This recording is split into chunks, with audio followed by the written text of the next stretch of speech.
আর বিলকুল পরিবেশটাকে নীরব। কথা বলার ভঙ্গিও বলতে পারেন, প্রশ্নও বলতে পারেন। আমরা যেই দিন দুনিয়াতে পা রাখছি বা একটু আগে নিয়ে যাওয়া যায়, মার পেটে যেদিন আমাদের রূহ আসছে, 4 মাস কমপ্লিট হওয়ার, পূর্ণ হওয়ার পরে রূহ আসে, ওই দিন থেকে আমাদের যাত্রা চলমান। আমরা যেখানেই বাস করি না কেন, দুনিয়ার পজিশন আমাদের যেমনই হোক না কেন, আমার বর্ণ আর ভাষা যেমনই হোক না কেন, যে মার পেটে অস্তিত্ব পাইছে, রূহ যেদিন থেকে মার পেটে আসছে, ওই দিন থেকে আমরা সবাই যাত্রী। ছোট হই, বড় হই, নারী হই, পুরুষ হই, শিক্ষিত হই আর অশিক্ষিত হই, উচ্চ সোসাইটির হই আর নিম্ন সোসাইটির হই, দুনিয়াতে উচ্চ পজিশনের হোক আর নিম্ন পজিশনের হোক, আমরা সবাই কিন্তু যাত্রী। আমরা মৌতের যাত্রী, কবরের যাত্রী, অথবা আরেক কথায় বলা যায় যার কাছে আসছি তার কাছে ফিরত যাওয়ার যাত্রী। কিন্তু প্রশ্ন হইল, যাত্রী তো বটে, কোরআনও বলে আমরা চলে যাব, ইলাইনা তুরজাউন আফাহাসিবতুম আন্নামা খালাকনাকুম আবাস ওয়া আন্নাকুম ইলাইনা লা তুরজাউন। তোমরা ভাবছো কি রকেট চলে আসছে দেখে আমার কাছে আসবে না? টেকনোলজি আসে বিদায় আমার কাছে ফিরবে না? বিজ্ঞান সম্মত বিদায় আমাকে ধোঁকা দিয়া দিবে? না না না, ওয়ালাউ ফি বুরুজিম মুশাইয়্যিদা। কোরআনের থিওরি এটাই, আমরা সবাই যাত্রী, চলে যেতে হবে যার কাছ থেকে আসছি তার কাছে। কিন্তু একটা ছোট প্রশ্ন হলো, আমাদের সবার প্রস্তুতি কতটুকু? এটাও তো সত্য। দুনিয়া আজকে এত উন্নত টেকনোলজিতে, এখন পর্যন্ত ওই মেশিন বিজ্ঞানের কাছে আসে নাই যে টেস্ট করা বলে দিবে কে কখন যাবে। আজ পর্যন্ত আসে নাই, আসবেও না কোনোদিন। এটাই চির সত্য। কোনদিন এই মেশিন আল্লাহ বিজ্ঞানের হাতে দিবে না যে টেস্ট করে বলে দিবে কে কখন যাবে। যে কোনো মুহূর্তে চলে যেতে পারে। শিক্ষাহীন এক নিয়ে আসে না। মুরগির বাচ্চা ডিমের থেকে বাহির হইতে দেরি, চিকচিক মুরগির ভাষায় কথা বলতে দেরি করে না, খাদ্যকে চিনতে দেরি করে না, দুশ্মনকে চিনতে দেরি করে না, মার ডাকে সাড়া দিয়া নিজেকে ডানার নিচে সুরক্ষিত করতে দেরি করে না। মানুষের বাচ্চা তো বিলকুল অজ্ঞ আসে। আল্লাহই তো বলে কুনতা জাহিলা ফাআল্লামতু, তুই মার পেটের থেকে অজ্ঞ আসছিলি, তোকে আমি শিক্ষা দিছি। কুনতা যায়ীফা ফাকাওয়াইতু, মার পেটের থেকে বিলকুল দুর্বল আসছিলে, আমি তোমাকে সুঠামত্ব দিছি। কুনতা সগীরা ফাকাব্বারতু, মার পেটের থেকে তুমি বিলকুল ছোট আসছো, তোমাকে আমি বড় করছি। আমি কুনতা মিসকিনা, মার পেটের থেকে তুমি নিঃস্বয় আসছিলে। ফালা লাকা সিন্নুন তাক্তা, দাঁত ছিলই না, কোত্থেকে কাটবে। ওয়ালা লাকা লিসানুন তানতিক, জিহ্বা ছিল কিন্তু বাকশক্তি ছিল না, কোত্থেকে বলবে। ওয়ালা লাকা উযুনুন তাসমা, কান ছিল, শ্রবণ শক্তির কার্যকারিতা ছিল না, কোত্থেকে শুনবে। ওয়ালা লাকা আইনুন তানদুর, চক্ষু ছিল কিন্তু দৃষ্টি শক্তির কার্যকারিতা ছিল না, কোত্থেকে দেখবে। ওয়ালা লাকা আকলুন তুমাইয়িজ, মগজ তো ছিল কিন্তু ভালো মন্দ বোঝার ক্ষমতা তো ছিল না, কোত্থেকে তুমি ভালো মন্দ বুঝবে। ওয়ালা লাকা কলবুন তাতাফাক্কার, দিল তো একটা ছোট ছিল, চিন্তা কি জিনিস তো তুমি জানতে না। ওয়ালা লাকা ইয়াদুন তাবতিশ, হাত তো ছিল, ধরার ক্ষমতা তো ছিল না। ওয়ালা লাকা রিজলুন তামশি, পাও তো ছিল, চলার ক্ষমতা তো ছিল না। আলাইসা কাযালিক, আল্লাহ বলে এরকম কি ছিল না? কে তোমাকে স্বয়ং সম্পূর্ণ করলো? যুবক, তোমাকে যৌবন দিয়ে কে ফুটাইলো? আজকে অনেকে দেখা তোমাকে মুস্কি মুস্কি হাসে, অনেকে চোখ টিপি দেয়, অনেকে মেসেজে লেখে I.U। তুমিও কাউকে ফুলের 14 তারিখে ফুল দাও, হোটেলে নিয়ে খাওয়াও, পার্সেলও দিয়া দাও, আবার লেখো জীবনে একবার হলো আমার একটু লেখা পাঠাও I.U। কে তোমাকে ফুটাইলো? 24 ঘন্টা কাটটা বক করো, নাই তো পানির বোতল এইখানে মেলে তো দেখাইতাম তোমাকে। এই যে পানির বোতল, যদি অক্সিজেন কিনতে হইতো পানির দামে 30 টাকা লিটার, তাইলে ডেলি 16,500 টাকা বিল দিতে হইতো। মাসে 4,95,000 টাকা বিল আসতো। যদি বাংলাদেশ সরকার বিদ্যুতে ফ্রি পেড লাগাইতে পারে, কার্ড সিস্টেম করতে পারে, যতক্ষণ কার্ড আছে টাকা আছে কার্ডে ততক্ষণ বিদ্যুৎ চলমান, টাকা শেষ বিদ্যুৎ অফ। আল্লাহ তো করতে পারতেন যে যতক্ষণ টাকা ভরা থাকবে অক্সিজেন চলবে, নাইলে অফ। তাইলে তো এই রোডে ডেলি হাজার হাজার শ্রমিক পাওয়া যেত, পড়া আছে রাস্তার ভিতরে। কেউ যদি জিজ্ঞাসা করতো এত মানুষ রাস্তায় পড়া আছে কেন, বলে অক্সিজেনের বিল দিতে পারে না, এই জন্য পড়া আছে, অক্সিজেন বন্ধ। সারাদিন কাঠটা বুক করি, কথা লম্বা হবে না, অল্প কথায় বুঝলেই জীবন চেঞ্জ হয়ে যাবে, নাইলে কালকে কিন্তু প্রশ্ন উত্তর সম্মুখীন হইতে হবে।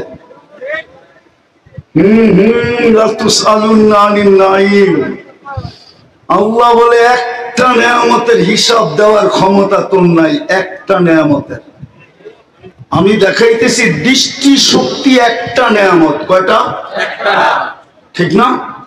এই যুবক বলক এই পর্যন্ত কতবার দেখছে? কতবার? হ্যাঁ, মিলে দিতে পারবা? হ্যাঁ, কতবার দেখছি, কত জিনিস দেখছি। ও যুবক, তুমি দেখলেই তো 26 কোটি ক্যামেরা ব্যবহার হয়, 2 চোখে 26 কোটি ক্যামেরা, 13 যখন যুবকরা দেখে তো 26 কোটি ক্যামেরা ফিট করে দেখে।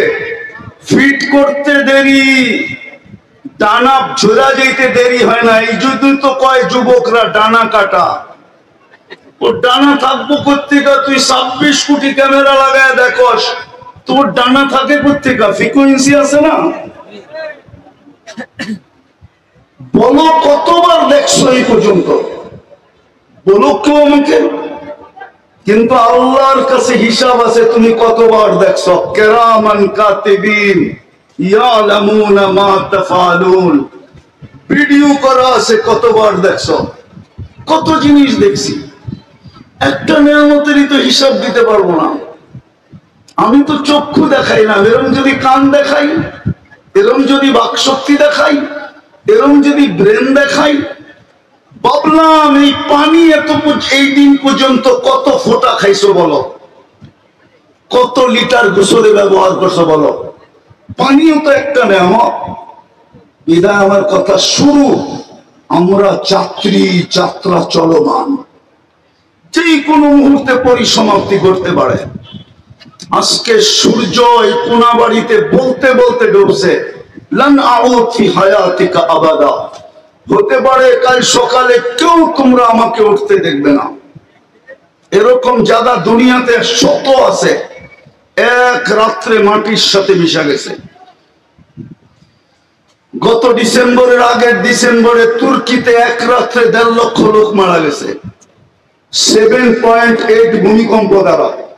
আমাদের দেশও আসছিল 2013 কি 14 31st নাইটের পরের দিন সমমাত্রার ভূমিকম্প আসছে। আল্লাহ বাংলাদেশকে বাঁচায়া দিছে। এই দেশের সাথে আল্লাহর একটা আলাদা মহব্বত আছে। আমার কথা মেনে নাও, এটার প্রমাণ দিতে পারবো আমি। যদি মহব্বতই না থাকতো, করোনার সময় তো সারা দুনিয়া বলছিল বাংলাদেশের মতো বিপর্যয় দুনিয়ার কোথাও হবে না, কিন্তু বাংলাদেশের মতো কম বিপর্যয় দুনিয়ার কোনো দেশে হয়নি। বিপর্যয়ের দিক দিয়া, কম বিপর্যয়ের দিক দিয়া WHO তে 1 নম্বর নাম বাংলাদেশের। যে বাংলাদেশে কোনো বিপর্যয় হয় নাই। বাংলাদেশে এত সুন্দরভাবে করোনার রোগীর দাফন দুনিয়ার কোন দেশে হয় নাই। বাংলাদেশের কোন করোনার রোগী আলেমদের হাতের ছোঁয়া ছাড়া কবরে যায় নাই। যতগুলো সংস্থা কাজ করছে করোনা নিয়ে, করোনার মৃত্যু, করোনার ব্যক্তিদেরকে দাফন করার ব্যাপারে সব মাদ্রাসার হুজুর আর ছাত্ররা করছে, একটাও বাহিরের দেখাইতে পারবেন না। কে বাঁচাইছে বাংলাদেশকে? বুঝা গেল ভালোবাসা আছে এই দেশটার সাথে। বলবো না রাগ হয়ে যাবেন, না অন্যদিকে নিয়ে যাবেন? আমি আপনাদের স্বাধীনতা দেখি নাই।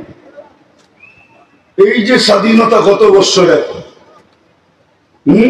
আগস্টে, ওই দিন আমি দেশে ছিলাম না, আমি 18 জুলাই চলে গেছিলাম ইংল্যান্ড। যেদিন স্বাধীন হইতেছিল ওই দিন আমি জমিনেই ছিলাম না। 4 তারিখে রাত্রে আমি কানাডা যেতেছিলাম, আমি ছিলাম আকাশে 39,000 ফিট উপরে, জমিনের থেকে নাইমা শুনছি স্বাধীন হয়ে গেছে।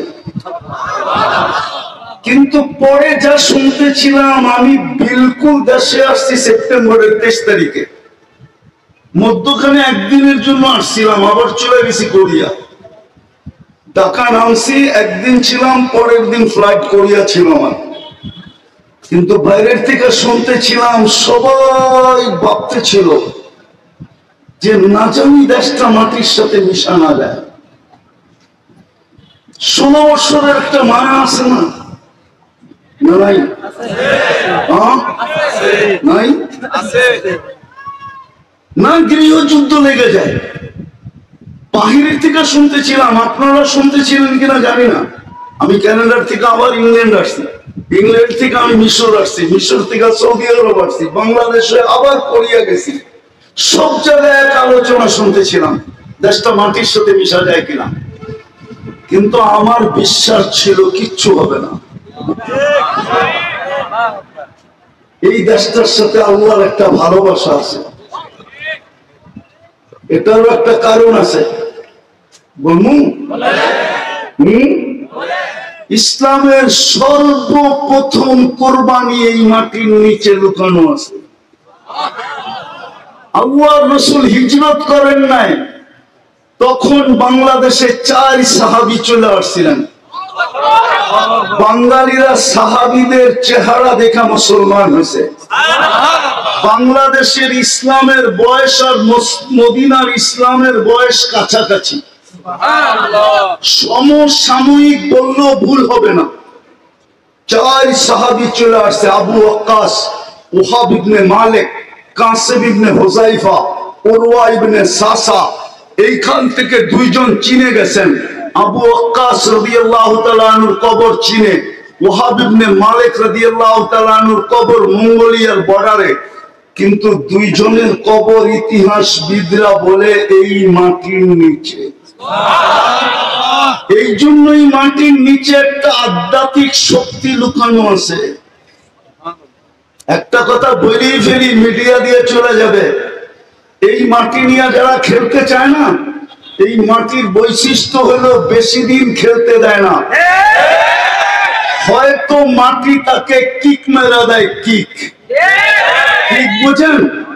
হয়তো বোল্ড আউট করে, নাইলে রান আউট করে, নাইলে ক্যাচ আউট করে, নাইলে ছক্কা মাইরা বাউন্ডারির বাহিরে করে। এটা হলো এই মাটির বৈশিষ্ট্য।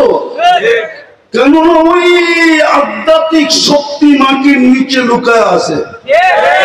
এই জন্য আমার বিশ্বাস, দুনিয়ার কোন পরা শক্তিও যদি আমি আমার ভিতর থেকে বলতেছি এই মাটিতে আসতে চায়, তাহলে আমার বিশ্বাস এই মাটিতে টিকবে না। কেননা এই মাটির নিচে এক আধ্যাত্মিক শক্তি আছে, যেটা ইতিহাসের পাতা খুঁজলে পাওয়া যায়। আরেকটা বাহ্যিক শক্তি আছে। বাংলাদেশে 40,000-এর উপরে হেফজোখানা আছে। সুবে সাদেক হওয়ার 1 ঘন্টা আগে এরা ঘুম থেকে ওঠে। বাংলাদেশের এই লাল সবুজের পরিধিটাকে এরা আধ্যাত্মিক সুরক্ষার চাদর দিয়ে ঢাকে। তারপরে কোরআন পড়তে বলে। কোরআন পড়তে বসে এই জন্য যত দুর্যোগ আসুক বাংলাদেশে, এই বয়সে তো বহুতবার দেখলাম 10 নম্বর মহাবিপদ সংকেত। কেননা ভালো মতে আওয়াজ না, আবহাওয়াবিদদের কাছে 10-এর উপরে কোনো সংখ্যা নেই। 10 মানে কিয়ামত। এই পর্যন্ত বহুতবার উঠাইতে দেখলাম, কিন্তু কয়েকটা কলা গাছ ব্যতীত আর কিচ্ছু পড়ে না, ঠিক না? একবার আমি নিজে ছিলাম, বুলবুল যখন আসে তখন 10 নম্বর মহাবিপদ সংকেত ছিল। আর বিলবুল প্রথম ঢুকছে পাথরঘাটা দিয়া, বরগুনা। ওই রাত্রে আমি পাথরঘাটা ছিলাম, 10টা-12টা টিনের নিচে ছিলাম। আমার সাথে আরো লোক ছিল মসজিদে। সারা রাত্র দেখতেছিলাম যে বুলবুল ঢুকতেছে, ভাবতেছিলাম কি না কি হয়। কিন্তু সকালবেলা যখন ঢাকার উদ্দেশ্যে রওনা দিছি, রাস্তায় শুধু কয়েকটা কলা গাছ পড়া পাইছি, আর কিচ্ছু পাই না। আরেকটা যুক্তি দিতেছি, আপনি দেখবেন যতগুলা বড় বড় ভূমিকম্প বাংলাদেশে আসছে, সবগুলা শেষ রাত্রে আসছে। 7.8, 6.5, 6.2, 6.1, যতগুলো বড় বড় ভূমিকম্প আসছে সব শেষ রাত্রে। একটাও আপনি প্রথম রাত্রে দিনে দেখাইতে পারবেন না। যখন এটাকে সুরক্ষার চাদর দিয়ে ঢাকা দেওয়া হয়, তখন এই ভূমিকম্পটা আসে। কেননা দেওয়ালে বল মারলে দেওয়াল ব্যাত করা সম্ভব না। হয়তো স্লিপ খায়া ডাইনে যাবে, নাইলে বামে যাবে, নাইলে যেদিক থেকে আসছে ওইদিকে পিছনে রিপিট করবে, ঠিক না? পিছনে ফিরা যাবে না। বাংলাদেশের ভূমিকম্প ঠিক এরকমই, আজ পর্যন্ত কোনো বিপর্যয় হয় নাই। আর আমি বইলা বেড়াই, বাংলাদেশ নড়ে চড়ে পড়ে না, কোনদিন পড়বে না ইনশাআল্লাহ। কেননা মাটির নিচেও এক আধ্যাত্মিক শক্তি আছে। বাহ্যিক 40,000 হেফজোখানার সুরক্ষা আছে। 2.5-3 লক্ষ মসজিদের কথা বাদ দিলাম। এই দেশের সাথে আল্লাহর একটা মোহাব্বত আছে। কি আছে? নাইলে এই দেশটা বাঁচার কথা না। হ্যাঁ, আপনি দুনিয়া ঘুরেন, তারপরে দেখেন সারা দুনিয়া এটাই বলে এই দেশটা টিকা আছে কি করে। আমি আপনাদের এখানে লোক নিয়ে আসবো আর এলাকার ভিতরে ঢুকাবো, এলাকার পরিবেশ দেখা ও ভাইগা বাহির হয়ে যাবে যে আমি 2 ঘন্টা থাকলে নিজেই মরে যাবো। আর এইগুলা মাসের পর মাস তাগড়া বেঁচে আছে। বরং আরেকটা মজার খবর দিমু। হ্যাঁ দিমু। 2020-এ যখন অ্যান্টিবডি চেক করা হয়, তো আমাদের তেজগাঁও বস্তিতে অ্যান্টিবডি পাওয়া গেল 75। কত? 75। আর গুলশানে পাওয়া গেল 65। বস্তিওয়ালার অ্যান্টিবডি গুলশানওয়ালার থেকে 10 বেশি। কত বেশি? 10। কত? 10। মনে হয় কিছুই বোঝেন নাই। আল্লাহর রহমত আছে আমাদের সাথে। বিদায় আমি আমার আসল জায়গায় আসি। যাত্রী, চলমান যাত্রা প্রস্তুতি কতটুকু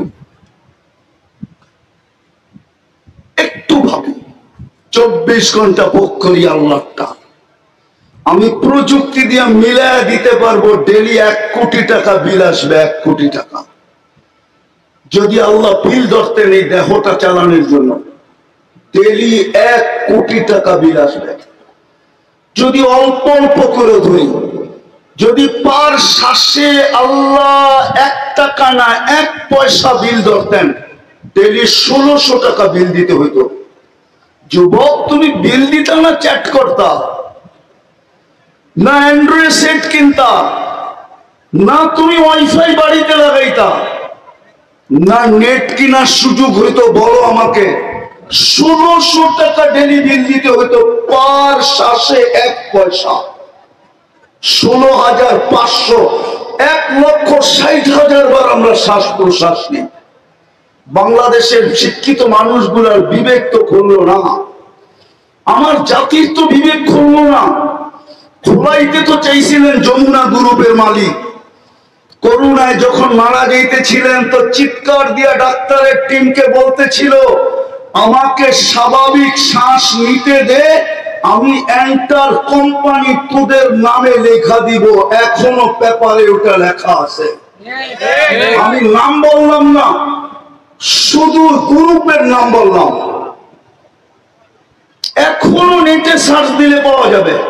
স্বাভাবিক শ্বাসের বিনিময়ে এন্টার কোম্পানি, যেটা এখন কয়েক লক্ষ কোটি টাকা যেটার দাম, যাদের পুঁজি লক্ষ কোটি টাকার উপরে, এন্টার কোম্পানি লেখা দিতে চেয়েছে শুধু স্বাভাবিক শ্বাসের বিনিময়ে। যাত্রী তো প্রস্তুতি কতটুকু? আমি কথা শেষ জায়গায় চলে আসছি। প্রস্তুতি নিয়ে গেলেই মিলবে, অঙ্গীকার পুরা হবে। এই উম্মতের সাথে আল্লাহর অঙ্গীকার, ইন্নাল্লাহ আশতারা মিনাল মুমিনিনা আনফুসাহুম ওয়া আমওয়ালাহুম বিআন্না লাহুমুল জান্নাহ। জান্নাতের অঙ্গীকার, জান্নাত। আমার যুবক তো জান্নাত চিনে না, আমার সমাজ তো জান্নাত চিনে না। যদি যুবক জান্নাত চিনতো তাহলে কসম খোদা আমার যুবক কোনদিন মাদকে আসক্ত হতো না, জান্নাতে আসক্ত হতো। ও তো সারাদিন জান্নাত জান্নাত করতো, বলতো আল্লাহ কবে নিয়ে যাবেন, আবার কবে দিবেন, নিবেন কবে, জান্নাত দিবেন কবে। জান্নাত তো দেখতেছি, যেখানে চাবে তা মিলবে। যুবক, চিরদিনের জীবন মিলবে, আনতাহইয়াউ ফালা তামুতু আবাদা। চিরদিনের জীবন মরবে, মওত কোনদিন আসবে না। আনতাশিব্বু ফালা তাহরামু আবাদা। চিরদিনের যৌবন মরবে, বৃদ্ধ কোনদিন হবে না। আনতাসিহু ফালা তামরাদু আবাদা। চিরদিনের সুস্থতা মিলবে, অসুস্থ কোনদিন হবে না। আনতানামু ফালা তাইআসু আবাদা। চিরদিনের নিয়ামত মিলবে, কোনদিন জাল্লা পরিমাণ কমবে না। তারপরও 3টা দিবে, মা তাশতাহি আনফুসুকুম, যা মনে চাবে তা মিলবে। আজকে তো মনে চায়, ঠিক না? চায় না? বলবো অর্থকি, সত্যকি, নর্তকী, গায়িকা, সায়িকা, মডেল, সডেল, ঠিক না? মনে চায় না? স্বাদ মিটাও কেমনে? খালি মোবাইলে টাচ করে চুমা দিয়া, রাগ হয়ে গেল মনে হয়, ঠিক না? এইভাবেই তো স্বাদ মিটাও, ঠিক না? জান্নাতে যেটা মনে চাবে ওটা তোমার। চোখে যেটা লাগবে ওইটাই তোমার। 6ষ্ঠ নাম্বার। এখন চোখে লাগে, বেশি তাকাইলে জুতা দেখায়, ঠিক না?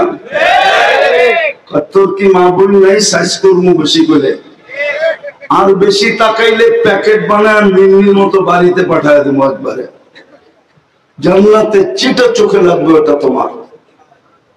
7ম নাম্বার একটা আছে, আল্লাহ পানায় লুকায় রাখছে, মাঝে মাঝে শো করবে আর আমাদেরকে অবাক করে দিবে। অবাক। জান্নাতেও সমুদ্র সৈকত আছে 2টা, বাংলাদেশের লোকে মিল আছে।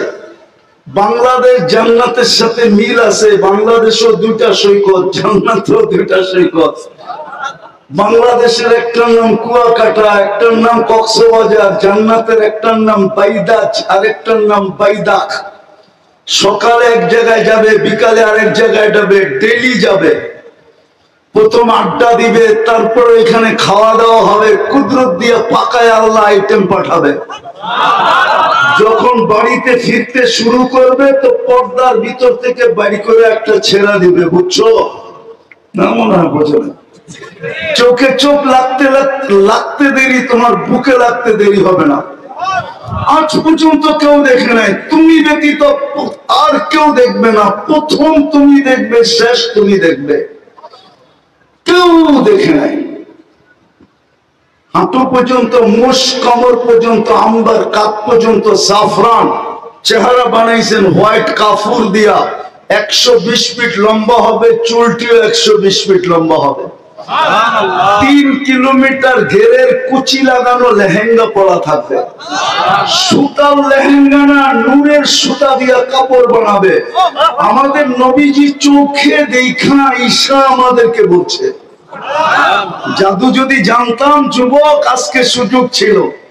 সামিয়ানা তো নাই, ডাইরেক্ট পর্দা সরায় দেখায় দিতাম তোমাদের, ওই যে দেখ চায় আছে। জাদু তো জানি না।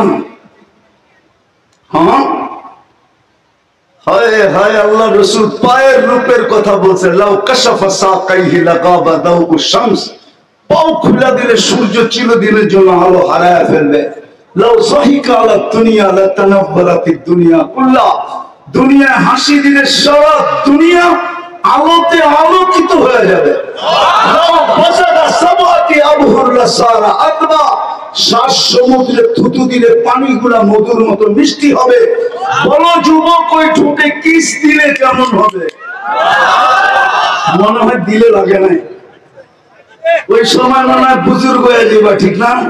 এই হুজুররা 40 বছর আগে ছাড়বো না, 40 বছরের আগে। 40 বছর মনে হবে 40 সেকেন্ড। তারপরে গালে চিমটি দিবে আর বলবে খালি ঠোঁট। আর কাহিনী বানায় নাই আল্লাহ কিছু আমার ভিতরে। চল কামরায় তোরে কাহিনী দেখাই। বেওকুফ, খালি ঠোঁট ধরে বয়ে আসিস, আর কিছু নাই আমার ভিতরে। আলাইসা ফিয়া লাকা রাগবা, খালি ঠোঁট। আলাইসা ফিয়া লাকা রাগবা, আমার ভিতরে তোর জন্য আকর্ষণের আর কিছু নাই। চল কামরায়। বেওকুফ। ও যুবক, ওই জান্নাত দিয়ে কিনবো। চলো আজকে প্রস্তুতি নেওয়ার জন্য প্রথমে তওবা করি। তওবা করবা? পাক্কা? আল্লাহ কিন্তু ডাকতেছে। ওলামা আমার সাথে একমত হবে। এখন রাতের 3 ভাগের 1 ভাগ অতিবাহিত হয়ে গেছে। আল্লাহ ডাকতেছে, হাল মিন মুস্তাগফির, কে আসিস মাপ চাবি? আমি চলে আসছি তোদের দুনিয়ার ছাদে। বন্ধুর দিকে তাকায় চলে আসছি, তোদের দিকে তাকায় চলে আসছি, মহব্বতে চলে আসছি। নাহলে আল্লাহ সামান্য পদওয়ালা মানুষকে দুনিয়াতে দেখি, সামান্য পদবিওয়ালা, সামান্য একটু পদওয়ালা ধরা ছোঁয়ার বাইরে চলে যায়। এমন বাপ নিয়ে রাস্তায় চলে, মনে হয় জমিনই পা দিতে চায় না। মালাকুল মউত মনে হয় ওনারা দেখলে ভয় পায়। আর আল্লাহ 99 পদের মালিক শুধু আল্লাহ, যিনি আল্লাহ, যিনি রহমান, যিনি রহিম, যিনি মালিক, যিনি কুদ্দুস, যিনি সালাম, যিনি মুমিন, যিনি মুহাইমিন, যিনি আজিজ, যিনি জব্বার, যিনি মুতাকাব্বিরুল খালিকুল বারিউল মুসাব্বিরুল গফফারুল কাহ্হারুল ওয়াহ্হাবুর রাজ্জাকুল ফাত্তাহুল আলিমুল কাবিদুল বাসিতুল খাফিদুল রাফিউল মুকিসুল মুদিল্লুস সামিউল বাসীরুল হাকামুল আদলুল লতীফুল খবীরুল হালিমুল আযীমুল গফুরুশ শাকুরুল আলিয়ুল কবীরুল হাফিজুল মুকিতুল হাসিবুল জলিলুল করিমুল রাকিবুল মুজিবুল ওয়াসি আল হাকিমুল ওয়াদুদুল মাজিদুল বাঈতুশ শাহীদুল হকুল ওয়াকিলুল কবিয়ুল মতিনুল ওয়ালিয়ুল হামিদুল মুসি আল মুবদি আল মুঈদ আল মুহয়ি আল মুমীত আল হাইয়্যু আল কাইয়্যুম আল ওয়াজিদ আল মাজিদ আল ওয়াহিদ আল আহাদ আল সামাদ আল কাদির আল মুক্তাদির আল মুকদ্দম আল মুআক্খার আল আউয়াল ওয়াল আখির আল যাহির ওয়াল বাতিন আল ওয়ালি আল মুতাওয়ালি আল বাররু আত তাওয়াব আল মুনতাকিম আল আফু আল রাউফ মালিক আল মুলকি যাল জালালি ওয়াল ইকরাম আল মুকসিত ওয়াল জামি ওয়াল গনি ওয়াল মুগনি আল মানি আল দার আল নাফি আল নূর আল হাদি আল বদি ওয়াল বাকি আল ওয়ারিস আল রশীদ সাবুর জাল্লে জালালু যিনি 99 পদের মালিক। ওই আল্লাহ চলে আসছে, ওই আল্লাহ ডাকতেছে, রাজি তওবা করতে? রাজি? কে কে রাজি দেখি? তাহলে বলে দাও আল্লাহ অতীত থেকে তওবা করলাম, আল্লাহ অতীত থেকে তওবা করলাম, পাক্কা? আল্লাহ কবুল করো। যদি মনের থেকে পেরা থাকি আজকে এই মজমার গুনাহ মাফ, এই মজমার সাথে মিলাদ দূরে দিলেও যদি কেউ তওবা করে থাকে ওরও গুনাহ মাফ। হায় হায় ওলামা সেই জন্য একটা হাদিস শোনায় দিই, এই উম্মতকে আল্লাহ এত ভালোবাসেন, এই উম্মতের তো গুনাহ মাফও চাইতে হয় না।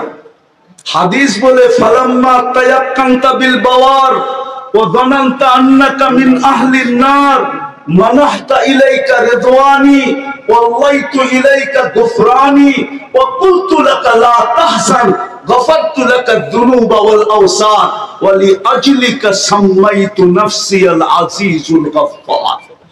আল্লাহু আকবার। আল্লাহ বলে উম্মতে মুহাম্মাদি যখন ভাবে যে আমি বুঝি দুযোগী হয়ে গেলাম, ওই ভাবনা আমাকে জায়গায় থাকতে দেয় না, আমি রেজার চাদর দিয়ে ঢাকতে দেরি করি না, মাগফিরাতে ডুবাইতে দেরি করি না, ছুটা আয়সা কুদরতি হাত ওর পিঠে লাগায় বলি চিন্তার কোনো কারণ নাই, তোর ভাবনাই আমি তোর গুনাহ মাফ করে দিলাম, তোর জন্যই তো আমি আজিজুল গফফার। আর মাফ চাইলে কিরকম হবে? চলেন, প্রস্তুতি নেই। মুহাম্মদুর রাসূলুল্লাহ এই জন্যই আসছিলেন। হায় হায় উলামা এই কথা একমত হবে, লা তারাহুল উয়ুন, আল্লাহকে চোখে দেখা যায় না, ওয়ালা তুখালিতুহুদ দুনুন, আল্লাহকে ধ্যান-ধারণায় আনা যায় না, ওয়ালা ইয়াসিফুহুল ওয়াসিফুন, বর্ণনা দিয়ে শেষ করা যায় না। ঠিক বন্ধু এরকমই বড় শানওয়ালা, উনি কেন জমিনে আসবে? যেখানে নূরীদের সর্দার ফেল, জিবরিল নূরের তৈরি, সিদরাতুল মুনতাহার পরে শুধু নূর আর নূর, উনি নূরীদের সর্দার, ফেরেশতাদের সর্দার, ফেরেশতারা নূরের তৈরি। মেরাজের রাত্রে উনি যা থেমে গেছে, আল্লাহ রাসূল বলছে আগে চলেন, অনুমতি নাই। দ্বিতীয় আরেকটা বলছেন আমার শরীরে শক্তিও নাই, আপনি একা যান। যিনি যাইতে যাইতে যাইতে যাইতে যাইতে সমস্ত নূরের জগৎকে ভেদ করে আরশের নিচে পড়ছেন, আরশের নিচ থেকে আরশের উপরে, ওইখান থেকে কবা কাউসাইনি আও আদনা, কবা কাউসাইনি আও আদনা, কবা কাউসাইনি আও আদনা, তাকাররুব অর্জন করতে করতে করতে করতে আল্লাহ বলে কবা কাউসাইনি আও আদনা, ফাদানা ফাতাদাল্লা ফাআওহা ইলা আবদিহি মা আওহা। উনি কেন জমিনে আসবে? সৃষ্টির সর্দার জমিনে, কিয়ামতের রাজা জমিনে কেন আসবে? উনি আসছেন আমাদেরকে অল্প সময়ে অল্প পরিশ্রমে আমাদেরকে প্রস্তুত করে দিতে, রেডি করে দিতে, রেডি করার জন্য আসছেন। এই জন্য একটা কাজ করলেই হবে। আমি তো বলি আজকে উম্মতের যে দুর্দশা, শুধু একা একা কাঁদি, কাউকে বলাও যায় না। 250 কোটি মুসলমান, 60টা মুসলিম দেশ। কয়টা? 60টা মুসলিম দেশ। দুনিয়ার সবচেয়ে বড় টাকা মুসলমানের কাছে। কারেন্সি, কুয়েতের কারেন্সির চেয়ে বড় কোনো কারেন্সি নেই, বাহরাইনের কারেন্সির চেয়ে দুনিয়ায় কোনো বড় কারেন্সি নেই, ওমানের কারেন্সির চেয়ে দুনিয়ায় বড় কোনো কারেন্সি নেই, ব্রুনাইয়ের কারেন্সির চেয়ে দুনিয়ায় বড় কোনো কারেন্সি নেই। 70% সম্পদ মুসলমানের কাছে।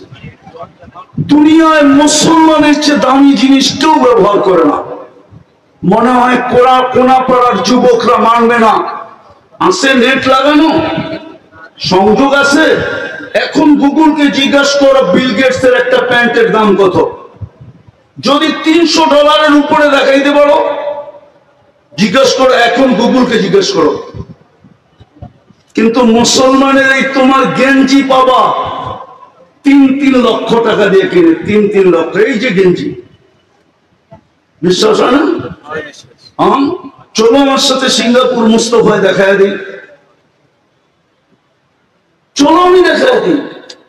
দুনিয়ার কোন যুবরাজের গাড়ি, এন্টার গাড়ি 24 ক্যারেট সোনায় মোড়ানো নাই, কিন্তু দুবাই যুবরাজের একাধিক গাড়ি 24 ক্যারেট সোনায় মোড়ানো। ব্রুনাইর প্রেসিডেন্টের এন্টার গাড়ি সোনার পার্স। তারপরে মুসলমানের এই দুরবস্থা কেন? আগামী মাসের 7 তারিখই তো হবে 2 বছর ফিলিস্তিনের যুদ্ধের। একটা রুটির টুকরার জন্য ওরা মরতেছে কেন? আল্লাহ মনে হয় আমাদের দিকে তার রহমতের দৃষ্টি দিতেছেন না। আর দিবে তো দিবে কি করে? বন্ধুকে তো পাঠাইছিলেন প্রস্তুতির জন্য, বড় কম সময় দিয়া, কম পরিশ্রম দিয়া। চলেন একটাই নিয়ত করি, একটাই যদি করতে পারতো এই মুসলমান 100%, তাইলে একটাই যথেষ্ট ছিল। আজকে আল্লাহ ডেলি 5 বার ডাকে, 90% মানুষ নামাজ পড়ে না। এই মজমায় আছে বেশিরভাগই হবে এসাও পড়ে নাই। কে ডাকে? আল্লাহ। হ্যাঁ, আল্লাহ। সারাদিন বুক করি কাটটা, আল্লাহ। হায়াত কার কাছে? আল্লাহর কাছে। মওত কার কাছে? আল্লাহর কাছে। সুস্থতা কার কাছে? আল্লাহর কাছে। অসুস্থতা কার কাছে? আল্লাহর কাছে। এন্টার বডি কে কন্ট্রোল করে? আল্লাহ। প্রযুক্তির দিকে তাকাইলে তো এটার ভিতরে চলার কিচ্ছু নেই। আমাকে বিজ্ঞান বুঝাইতে পারবে না যে এটার ভিতরে প্রযুক্তি দিয়া কেমনে এটা চলে। চোখে তো দেখার মতো উপাদান নাই, দেখে কি করা? কানে তো শোনার মতো উপাদান নাই, এটা বিজ্ঞানী বলে, তো কান শোনে কি করা? মুখে তো বলার মতো কোনো উপাদান নাই, তাইলে মুখ বলে কি করা? হার্ট চলে বাল্ব দিয়া, বাল্ব চলে কি দিয়া? বিজ্ঞানের কাছে এটার কোনো জবাব নাই। চ্যালেঞ্জ, WHO কে জিজ্ঞেস করো যে হার্ট চলে বাল্ব দিয়া, বাল্ব কি দিয়া চলে? তো WHO বলবে নো অ্যান্সার।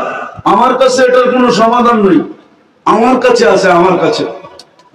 আল্লাহ চালায় তো চলে, কুদরতি টেকনোলজি দিয়া চালায়, কুদরতি প্রযুক্তি দিয়া চালায়। নাইলে চোখে এতটুক জায়গায় 13 কোটি ক্যামেরা সেট হয় কি করে?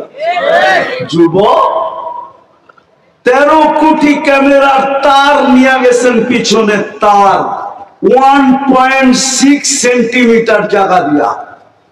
একটা তার আরেকটা তারের সাথে আল্লাহ লাগতে দেন নাই, লাগলে ফায়ার হবে, ফায়ার, আগুন ধরে যাবে।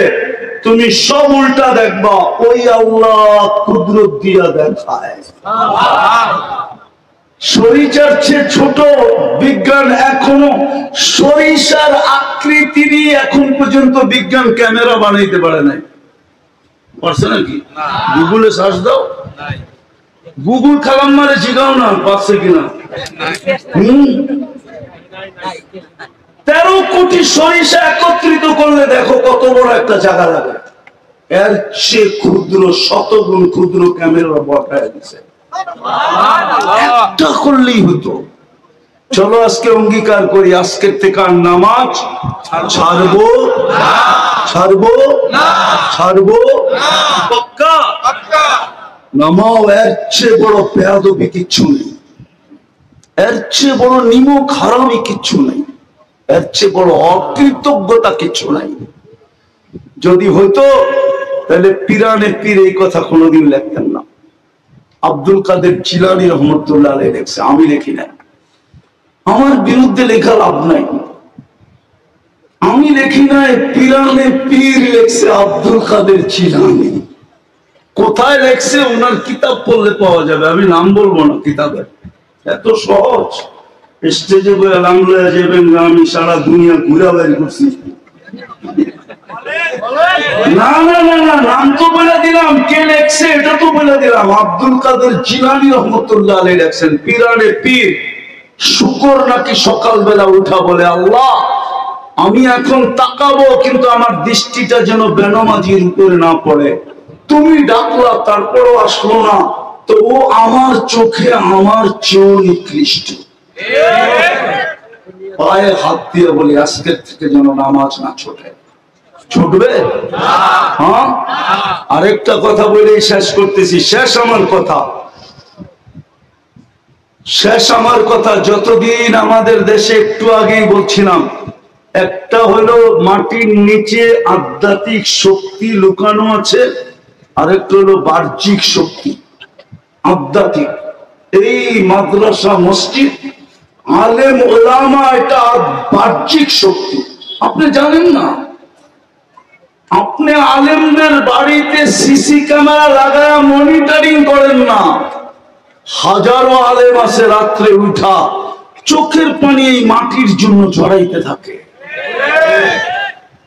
এই তিন বাহ্যিক শক্তিকে যদি আমরা টেকায় রাখতে পারি, আমার কথা লেখা রাখেন, আমি বাঁচি আর না বাঁচি, বাংলাদেশ নড়বে, চড়বে, পড়বে না। এই দেশে কোন বিপর্যয় ইনশাআল্লাহ কেউ আনতে পারবে না। মাটি ওকে কিক মারা দিবে, কি এই জমিনই ওকে কিক মারবে, আমাদের মারতে হবে না। এই জমিনের ভিতরে ওই শক্তি আছে। আপনি জানেন না এই জমিনে মাদ্রাসা কখন থেকে শুরু হয়? সর্বপ্রথম মাদ্রাসা বুখারী শরীফ এই জমিনে পড়ানো হয় 1268 সনে। কত বছর হয়েছে? পড়া 800 বছর। 12 থেকে 2000 কত? 800। 1268 সনে আবু তায়ামা রহমতুল্লাহ আলাইহি প্রথম মাদ্রাসা খুলছেন। সোনার গায়ে দাওরায়ে হাদিস প্রথম পড়াইছেন উনি, হাদিস প্রথম পড়াইছেন। তারপরে নিচের দিকে নামছেন 1268 সনে। বিদায় এই জমিনের একটা ইতিহাস আছে, আমরা যতদিন ধরে রাখবো ইনশাআল্লাহ এই জমিন বেঁচে থাকবে। ঠিক না? আরে বুঝাইতে পারলাম না আপনাদেরকে?